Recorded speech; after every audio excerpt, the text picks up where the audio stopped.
Hoje a gente vai ler Mateus 20. Jesus prediz novamente a sua morte e ressurreição. Enquanto estava subindo para Jerusalém, Jesus chamou em particular os 12 discípulos e lhes disse: Estamos subindo para Jerusalém e o Filho do Homem será entregue aos chefes dos sacerdotes e aos mestres da lei. Eles o condenarão à morte e o entregarão aos gentios, para que zombem dele, o açoitem e o crucifiquem. No terceiro dia ele ressuscitará. Jesus, ele estava sempre prevendo, né, e falando para os discípulos o que ia acontecer. Ele tinha que ir avisando, né, para eles entenderem o que ia acontecer. Aí continua assim, o pedido de uma mãe. Então aproximou-se de Jesus a mãe dos filhos de Zebedeu com seus filhos e prostrando-se lhes fez um pedido.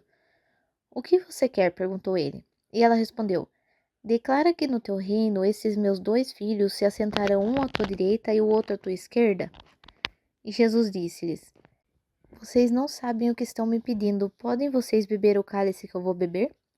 Podemos, responderam eles. E Jesus lhes disse, certamente vocês beberão do meu cálice, mas o assentar-se à minha direita ou à minha esquerda não cabe a mim conceder. Esses lugares pertencem àqueles para quem for preparado pelo meu Pai. Quando os outros 10 ouviram isso, ficaram indignados com os 2 irmãos. Jesus os chamou e disse, vocês sabem que os governantes das nações as dominam e as pessoas importantes exercem poder sobre elas. Não será assim entre vocês. Ao contrário, quem quiser tornar-se importante entre vocês deverá ser servo. E quem quiser ser o primeiro de vocês deverá ser escravo. Como o Filho do Homem, que não veio para ser servido, mas para servir e dar a sua vida em resgate por muitos. Quando a gente lê aqui, a gente fica meio pensando assim, que eu acho que a mãe do João e do Tiago, que eram os filhos, né, de Zebedeu, ela não tinha entendido bem o que seria que Jesus ia passar. Por mais que ele sempre falasse para os discípulos que ele ia morrer, ia ressuscitar, eu acho que eles ainda tinham um pouco de esperança de que o que ele estava falando era um reino na terra. Porque que mãe quer querer, né, que os filhos morressem? Então, no caso, eu acho que ela estava achando que era um reino aqui, né? Quando a gente lê, fica meio pensando isso, porque ela fala que quer que o João sente de um lado e o Tiago sente do outro, de Jesus, da direita e à esquerda, no reino dele.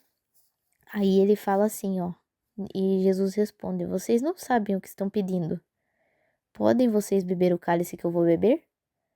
E daí eles respondem, podemos. Então, eu acho que eles achavam que era uma provação que ele ia passar antes de estabelecer um reino aqui na Terra.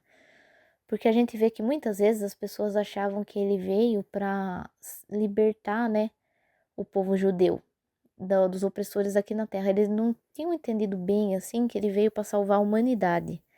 E que ele ia morrer para salvar a humanidade. Muito provavelmente eles acharam que era mais um salvador político, para libertar o povo mesmo, né? Então, ele pergunta desse jeito e eles respondem, podemos? E Jesus diz, certamente vocês beberão do meu cálice. Que é, certamente eles iam passar por provações. Isso Jesus já responde na hora. Só que ele fala, né, que o lugar à direita e à esquerda dele, só quem podia escolher eram as pessoas que eram preparadas diretamente por Deus. Então ele quis dizer assim que não era a partir dele, não era ele que ia falar quem tinha lugar de honra lá no céu. E sim Deus. Deus ia falar quem tinha lugar de honra lá. Que assim como fala na parábola do trabalhador da vinha. Deus é o dono de tudo, ele é o dono da vinha. Então, ele que decide, né, o que será feito. Só que Jesus, ele fala uma coisa aqui, ó, sobre os governantes, né? E ele fala que não é para ninguém querer ser mais importante do que os outros. Para um não querer ser mais do que o outro, ali entre os discípulos. Que quem era separado ali, ó, em quem quiser ser o primeiro deverá ser escravo, como o filho do homem que não veio para ser servido, mas para servir e dar a sua vida em resgate por muitos. Aqui já deixa claro que ninguém vai ter um lugar mais importante lá, que Deus que decide as coisas, porém, ele falou que o mais importante é o que for mais humilde. E o que for, por exemplo, ele fala assim, ó, quem quiser ser o primeiro deverá ser escravo. Isso que ele quer dizer, assim, que não teria um lugar mais importante, as pessoas tinham que ser humildes. E isso ele já explica, que nem aqui ele fala, que ele mesmo não veio para ser servido, ele veio para servir e dar sua vida em resgate por muitos. Aqui ele vivia tentando explicar isso, né? Mas as pessoas não entendiam direito o que ele estava querendo dizer.